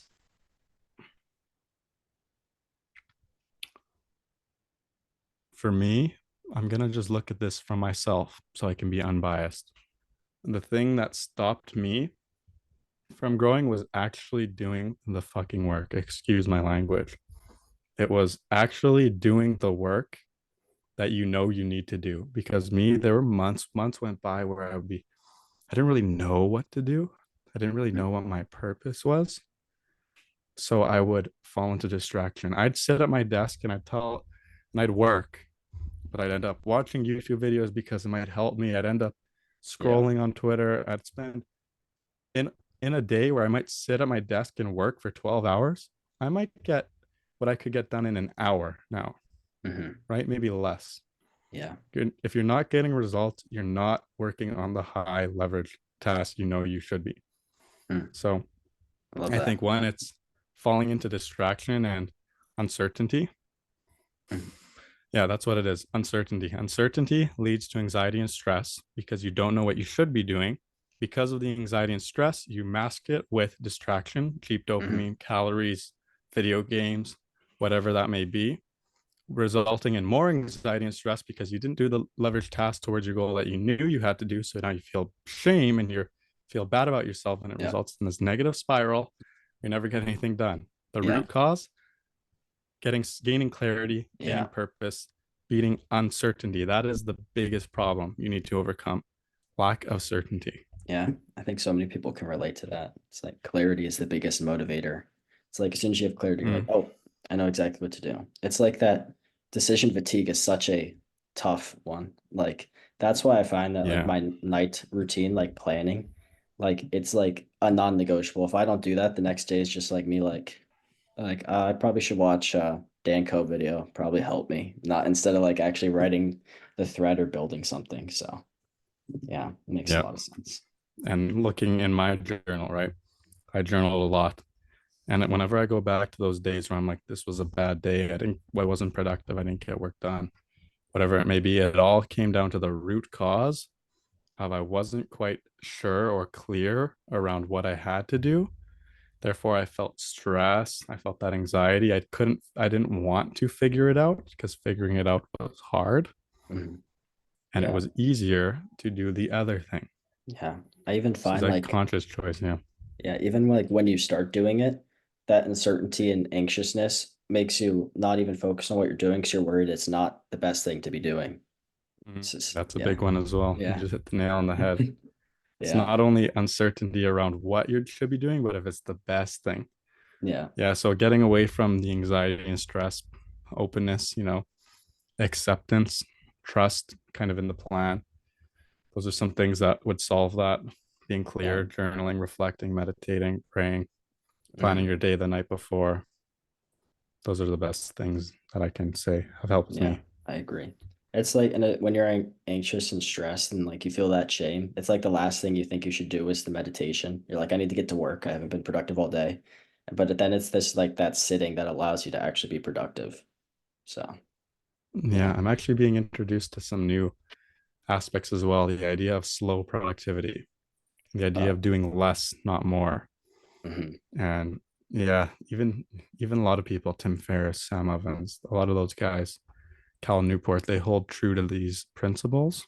Mhm. So sometimes the best thing you can do for your productivity, and that is to take a very long walk without your phone, Yeah, that's what I did preferably in today. nature. Yeah, that's what I Nice. did today.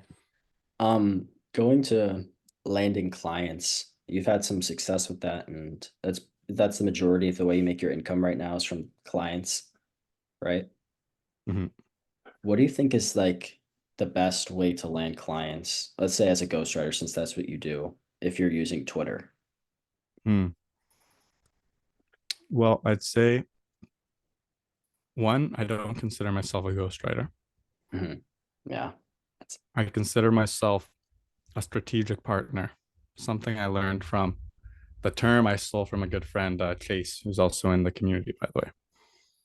But everyone wants to be a ghostwriter, right? A yeah. ghostwriter is disposable, Yeah. low value.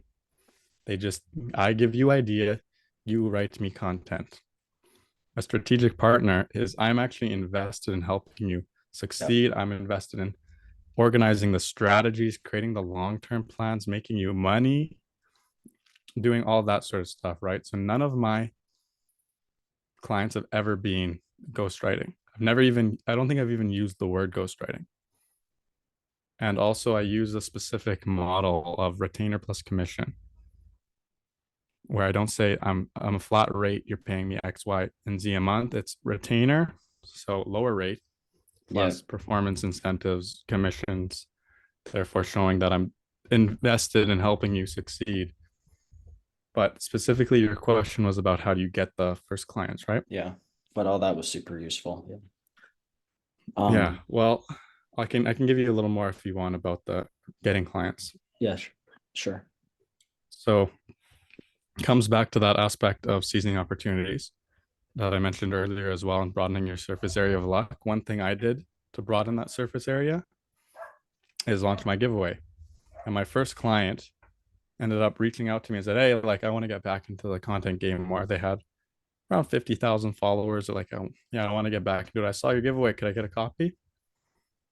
So I messaged them privately on Telegram. I sent them that giveaway and I sent them the bigger product that I'm working on in the back end with all the extra resources. I said, "Hey, this will be even more helpful to you.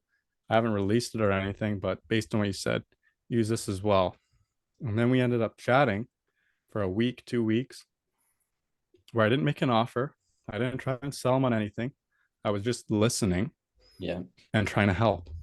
Yeah. And by helping and listening over, I think it was a week maybe before I made an offer, eventually I diagnosed what they actually were struggling with. And that was they hated spending time on Twitter. They hated maintaining it. They wanted to achieve the 4 hour workday. They hated doing DMs. They hated all this stuff. That was a problem. Yeah. So then I began to position myself as well. They actually asked me, do you know someone like in your community or XYZ who could help with this? That's how far down the line I got to that. Or do you know Uh, someone who's good at this? And I said, well, actually, I'm really good at this. I might be able to help you out. wow. And they said, Yeah. oh, great. What would that look like? Mhm. And I was about to go to soccer practice because I just started training again. It was like 8 o'clock at night when they asked me, what would that look like? And I dropped everything and I spent 2 hours straight in a focused, deep work block. And I wrote a complete strategy document of, I created an offer that I'd never even made before. It was brand new. It was completely tailored to this person. I Yeah. said, I made it like I called it name strategy doc, gave an outline, made it aesthetic, pleasing, easy to follow through, came through the offer, finished in 2 hours, sent it over within 2 hours of them asking, what would that look like? Brand Wow. new, never even considered it before. Seize the opportunity, right? Yeah. I was gonna bring it back to that you said that. And That's also 10x the effort. I made it as good quality as I could. I tried to give as much as I could, and then I made it cheap. My first client ever was I they paid me $1,000 a month, wow. right? Yeah. And then the very next I said this is a 1 month contract and we will renegotiate at the end of the contract. Wow. That's really smart. So at the end of the month, I doubled it and I Mhm. added a commission, Yeah. and I added more. So Yeah. There's a couple things I want to go off that. First off, it's just amazing that you like remember that exact moment where you got the first client, 8 p.m. right before soccer practice. The next Yeah. one was this idea of being a ghostwriter versus strategic partner. It's like that distinction between like you're an employee versus like you're working with them, I think is super important. And Mm, something that I heard when I was studying copywriting months ago was that like everyone's a copywriter now, but not too many people are like, I don't know what they said, marketing consultant or something like that. just a new name. Yeah. Yeah. And then also like the way you got the client and that consulting reminds me of something that Dickie Bush and Nicholas Cole said was like the free consulting, like the way they recommend selling educational email courses is like getting like seeing what's like helping them like, oh, you can fix this on the landing page of the newsletter. Like I think you'd get more newsletter subscribers if you had something like a lead magnet and just things like that. And then the other one is like, how do you structure a commission rate? Like because I don't know, are you writing threads that directly promote a product or is it like a commission rate on the number of impressions or something like that? Yeah, good question. And it's actually specific to money in for them equals money out for me. No impressions, none, no views, vanity metric, none of that. It's completely correlated to money. And the commission rate is going to be unique to each client. And I don't want to give like my, I'll tell you more after. I'll tell you Mhm. more after. But to give you a base, the average commissions for things are between 10 and 30%. Yeah. So if your client is selling high ticket coaching, right? Then you have to ask yourself how much of this, how much of the generation am I fulfilling? Am I generating the lead? Am I following up with the lead, warming them up? Am I converting the lead? Mm. If I'm doing everything and all they have to do is accept the money, that's worth a higher percentage. Yeah. But if you're just directing them to a sales call, that's worth a lower percentage because they still have to close the person. Mm. And yeah, each one of my clients is a little different, and I structure it differently depending on the offer, what they're doing, what their goals are. But yeah, that's the main principle I'd say. Mm. It makes complete sense. For like the commission, do you like do you get a commission rate if you're only writing like threads or content, or in order to get a commission rate, it sounds like you have to be in the DMs moving them along the funnel, right? Yeah. So for one person I work with, when I started, like my first offer ever was I wasn't even writing content. Mm. They Wow. they loved writing their own content. They said, "Oh, I actually love writing content. I just hate responding to comments and networking and doing DMs. I want to keep writing content." And I discovered that in the conversation of just trying to talk and connect. So therefore, I'm like, okay, I'm not going to present to them a ghostwriting offer because they're going to turn that down. They're not interested. So I created that brand new offer where I said, okay, I'll cover these things, and I made a complete like DM script that I can follow very easily, guides people towards where I want them to go. We can talk about that again later. It's a bit of an art selling in the Yeah. DMs, and then I handle some other things. And with that, funny enough, another part of being the strategic partner is I recognized early on that they were getting a bit of a target demographic. I'm going to try and explain without giving too much away. And they were, let's say they were targeting, for example, men over 40. They were also getting women over 40 who were kind of interested, but they were turned off because all the copy was on helping men over 40 and the offer doc and the VSL was all about men. So they Hmm. never convert. Yeah. So I went and I took her offer and I wrote a complete sales letter Wow. tailored to a different target. Hmm. Let's call it women, right? Yeah. Wrote a complete one. I just did it on my own. It wasn't part of the contract. I wasn't expected to do this. It was like immense effort on my end for 10x. technically no reason, right? Yeah. But then I presented it to the first person who fit this new demographic and they converted. Wow. Yeah. Going up above and So beyond. Yeah. commission there already gave me a little ROI, even though I didn't really expect it. Opened a brand new avenue for my client, and I proved that I'm not an employee. I'm a strategic partner and I actually want to see them win. You know what I mean? Yeah. Two things from that is how do you find people that like to be a strategic partner with that like you also believe in their product and what they're doing. So you're not kind of just going through the motions, selling something you don't truly believe Mm. On one hand, I could say I've been lucky in that all my are amazing people. in. But on the other hand, it's kind of you attract what you embody, I almost want to say. Law of Yeah. attraction. I'd say that definitely holds true. And you also need to know when to say no. You need to know when to turn down someone. Yeah. So being Acting able from to say abundance. no, Yeah. yeah, being able to say no is a big one. Mm. Hmm. This is kind of specific, but if you're writing content for somebody and you don't really operate the rest of the funnel like DMs and things like that, how would you track like what you're like the leads you're getting for them in order to get a commission rate? You have to understand the KPIs, like the key performance indicators, the key metrics that you are working towards. So Okay.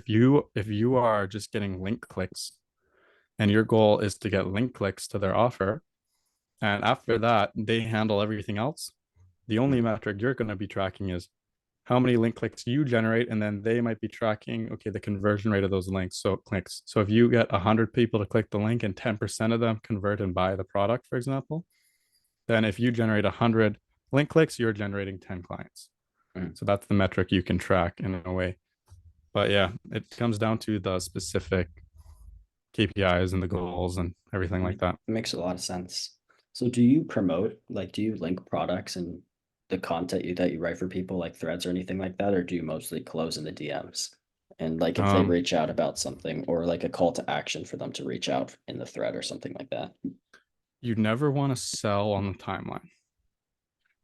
So the best thing you can do is when you're selling high ticket, you want to be selling with hand raisers, something like that, where you say you write a piece of content, value, no selling, nothing. At the end, you have the little plug.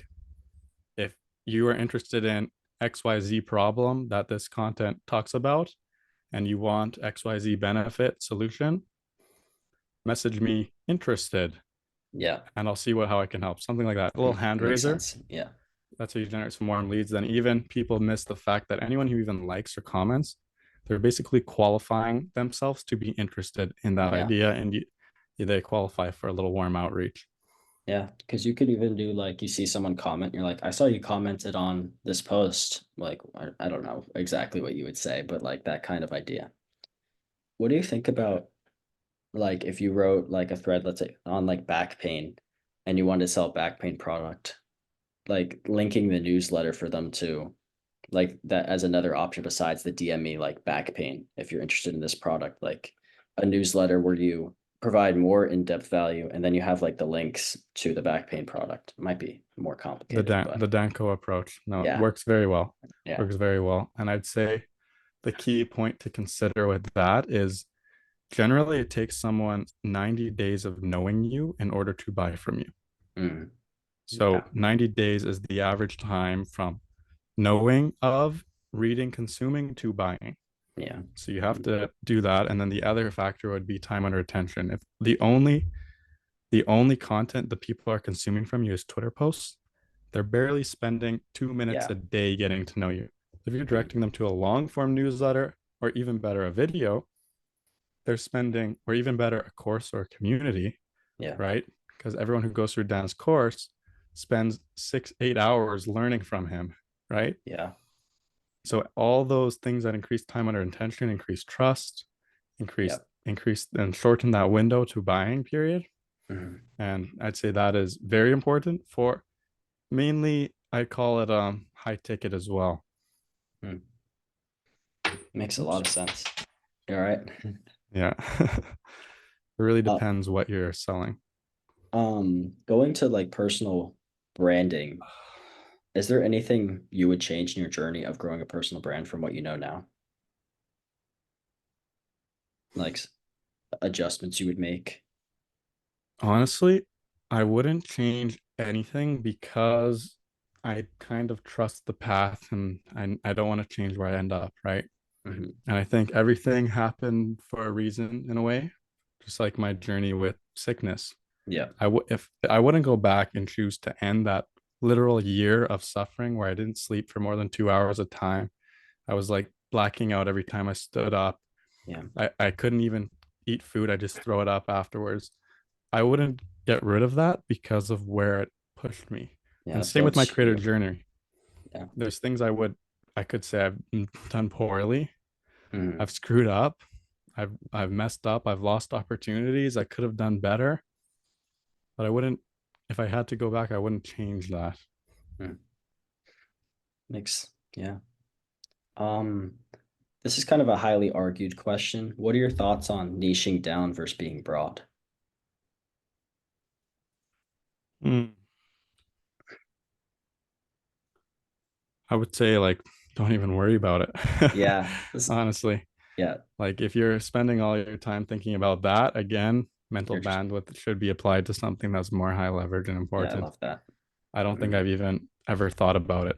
Yeah. Like I've never Yeah. considered trying to be one or the other, Yeah. And I which means think, maybe unconsciously I've been following one or the other, but yeah, it's interesting. The one like framework that I heard from Danco that's really useful to me is your top of funnel, like your niche is really broad from the top, mm, and then like the product is or sorry, it's not niche at the top, and then your product is niche. So mm, like you can attract a wide audience and you can kind of tell them why this is important. Like Dan's like has this lifestyle and whatever, and like walking all day, and he makes mm-hmm, a couple hundred grand. He's like writing is why, and then he's like, if you want to do what I'm doing, take 2 hour writer. But he's attracting so many people that just want the good life, like the definition of success, like Talon talked about in the masterclass. mm. Yeah, I think it all comes down to he's not selling writing, he's selling lifestyle, he's selling Yeah. freedom. Hmm. And that's where it comes down to. Everything ends up being lifestyle advice. I think Hmm. Talon mentioned this Yeah. as well in the master class. So it all comes down to that why, and that why is the most important part. Yeah, I think that's what made Danco stand out for me also is that his more of his depth. He's not as much like this is how you make money. It's like this is life, and he talks about philosophy and other things. So that's what he was like. I had to go through all this surface level paths like drop shipping, whatever, before I could get to Dan, which was a more deep and fulfilling message. Um, Mhm. I just have a couple more questions before we head off because you've been on here with me for a while now, but it's been great. Oh, It's I haven't lots of even been insight. keeping track of the time. Um, what are your future plans and like next steps you're taking? Do you plan on running a cohort or anything? Like I mean, you're kind of doing with the community, but do you have any future plans and ideas? Yeah, that's a good question because we've always thought about it. And it came down to the fact that if our goal was to make some money, right, we would have just done high ticket cohort, much higher ROI cash flow. Yeah. You just need to service a small number of people, get the big outcome. But we have that long-term goal with the community, which is why we're comfortable sacrificing like money now in the short term for it. My plans right now are literally, I'm not trying to sign a single more client. I don't want any clients. I don't want anything new. I just want to get my existing ones insane results. Mm. Like I Love want that. to get them insane results. I want to get people in the community insane results. And Yeah. by doing so, there will one with my commission deal baked in, significant ROI on my end, but it's also just the biggest high leverage thing I can do on all fronts, in my opinion. So Yeah. my main goal, thing I'm working on, leveling up my ability to serve people and lead in the community, and leveling up the results I get for my clients. Mm. Love it. What would you say are like your focuses, like community clients and like personal brand seems like it's kind of not as on the front of your focus right now, but like what would you say your focuses are right now? Good question because I've recently dived into that and kind of outlined them in terms of priority. And yeah, community and clients are my two main priorities, right? Mhm. Biggest priority, biggest high leverage, long-term ROI. And then my personal brand is honestly it's my last priority right now. It's the thing I spend the least amount of time on, essentially maintaining. I'd also add in health is a big Mhm. one. Yep. Got to prioritize health. I'd also emphasize relationships as a big priority that a lot of people forget about, and Yep. something I neglected for a while before I kind of learned the hard way. And also when I was in the hospital, like when you see who visits you at your hospital bed and you think about who's going to be here when I'm dying, Yeah. nothing else is going to matter, right? Mm. And Yeah. also my relationship with God and myself, I'd say is another big one. Maybe that's the first priority. Love that. So important to have priority, or else you'll have that decision fatigue, like we talked about. Like you need that clarity on the macro and micro level, or else it's so difficult. Well This is said. actually just had a thought is do you think there's like an order? Like you need to have clarity on the micro, then the macro, or clarity on micro, then macro? Like, do you think there's an order? Hmm.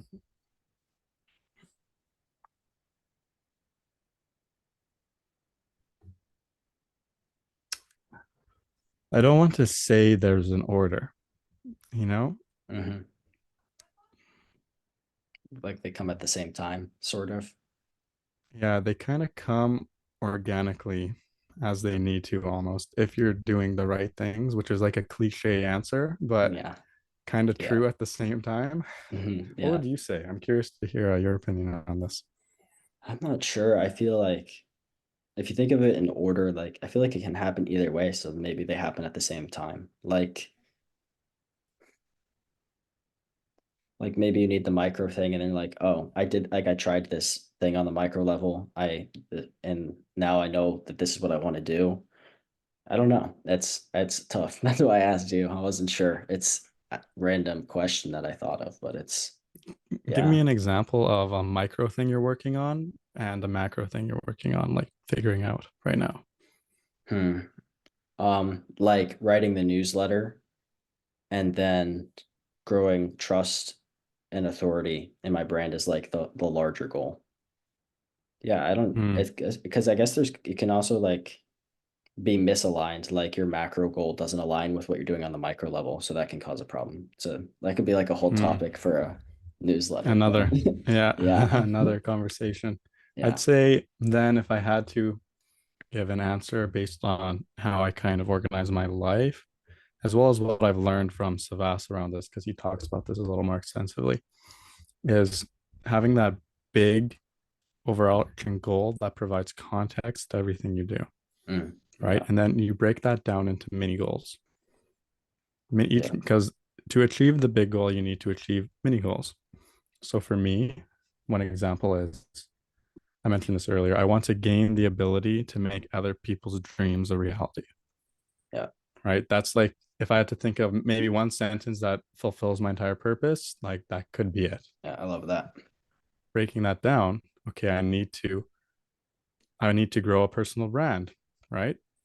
I need to gain authority in order to impact other people's lives positively. If I want to be, say, a good masculine role model to young men to help them avoid some of the hard times I had to go through to learn and kind of grow up, I need authority. Okay, that's one aspect. Another one, I need to make a shit ton of money, frankly, Yeah. to start charities, to help these people in Uganda, to provide for my family, to achieve all these things. Yeah. You need to make money. That's another aspect. Okay, I need to be the highest version of myself, which means I need to break that down even more. I need to have self-control, discipline. I need to Hmm. have deep work and focus. I need to be healthy and active. I Yeah. need to build my spirit, my soul, my mind, my body. You Hmm. break it all down into mini goals, and then you break it down into high leverage tasks based Yeah. on priority. Thanks. What is the high leverage one thing I can do to gain as much traction as possible towards this mini goal? And then also tracking distractions is a big one as well. What stops me from achieving this? What Yeah. are the things that like slow me down? Mm. Yeah. And keeping track of those and naming them so you think about it and avoid them when they come up. Yeah. I love that. It makes a lot of sense. A super useful kind of reference point. like both what you said and act the larger vision of what you want. Um, Mhm. what would you say like your end goal as a creator is like 20 years from now? Or even farther, Aiden at 80 years old, what does he have want to accomplish? Well, Aiden at 80 years old, I want to be looking out at my beautiful family, you Yeah. know? Hmm. I want to have an amazing wife. I want to have kids. I want to be happy. I want to have a beautiful home. Yeah. I want to have beautiful connections, have beautiful stories to tell, adventures I've gone on, Yeah. beautiful life and beautiful career. Yeah. Adventurous life. Life that you Adventure, can. one of my core Yeah. values right there. Yeah. I love it. Um, do you have like a dream destination that you where you want to live or places you For want to visit? context, yeah, for context to the listener, I live in Vancouver, Canada right now, and I've never really left. I have a big family, five kids, seven people in the family. We've never really traveled much. I've only left North America once my whole life. So within the short term, I want to live and work around the world Mm, in say 2025, later in 2024. Travel 3, 6, 8, 12 months, just working in different areas around the world yeah. and seeing what I like. And maybe then I can more accurately tell you this is where I'd want to live, Yeah, I love that. right? Yeah, that makes a lot of sense. I have something similar when I'm able to travel or Yeah. yeah. Yeah, like kind of being a digital nomad and like exploring different areas. I agree. That's actually really good answers. Like not like how can you pick something if you haven't explored at least many Hmm. of the places? Because you can't explore everywhere, but Yeah. at least Yeah. many of the places. This is sort of with your long-term vision. Do you want to be a micro authority or do you want to grow like a large personal brand like Danco or even larger than that? I don't really want either, but whatever I need to do to achieve my goals, I Mm, will do. And that's as of right now, that is being a micro authority. In the love next that. stage of my journey, that might be being a macro authority, where I feel like I need a big audience to have the impact I want to have on the world. Because it all comes down to that impact, right? I If I feel need to like have that authority, then I will pursue it.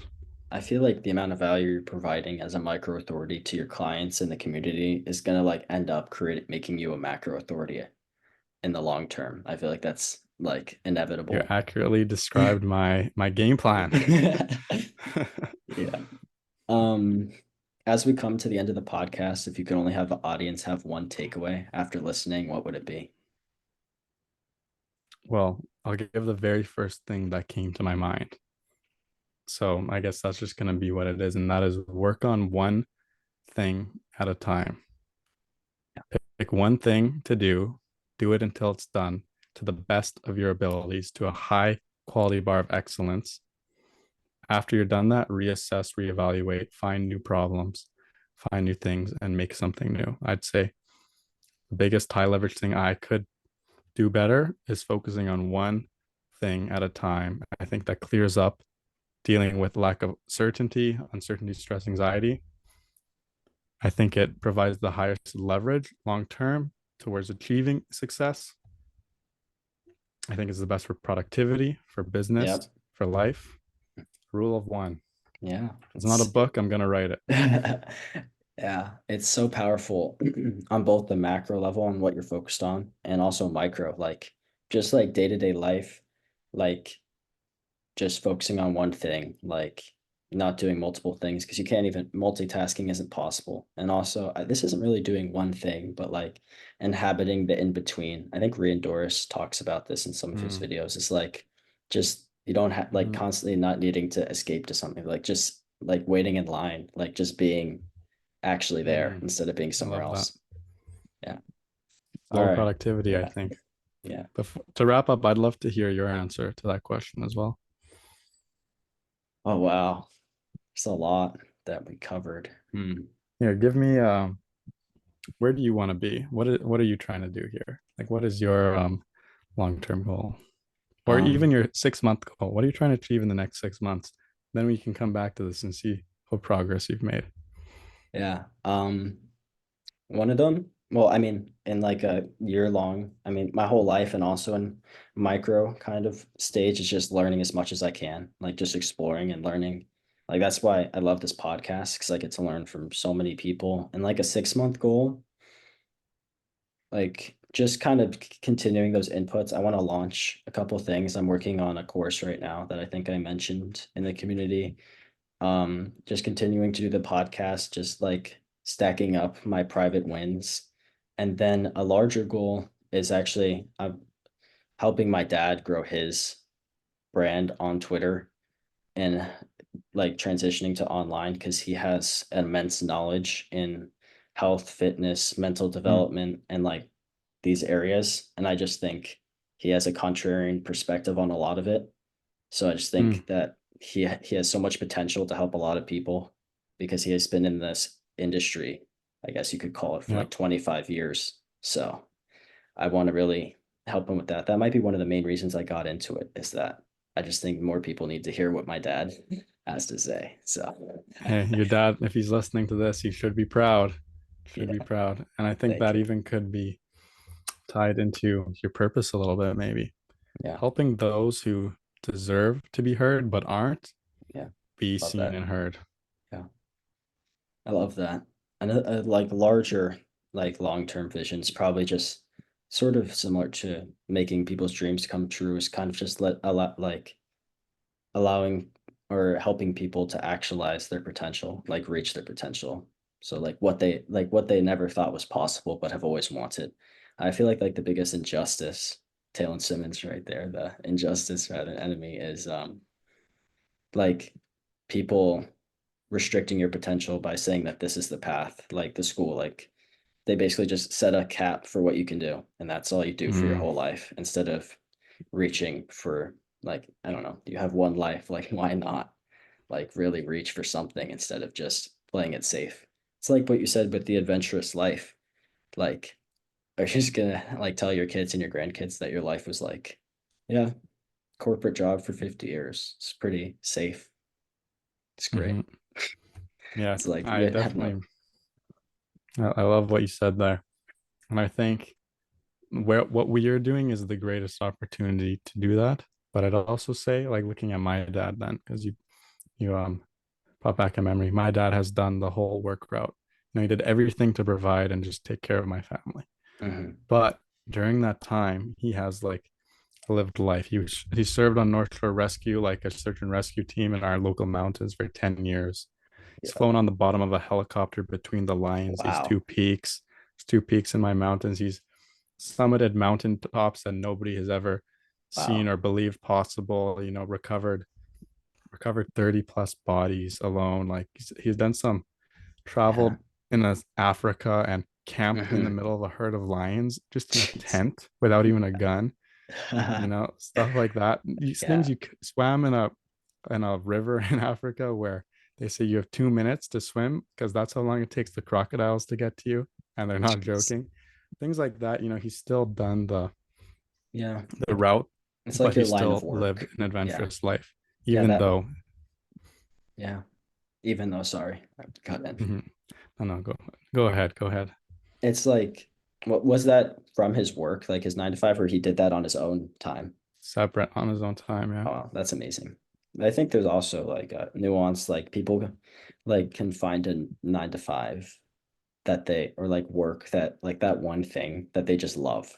Like, Hmm. and that's the adventure for them, like coding. Not me, but some Not me either. I tried it at one point.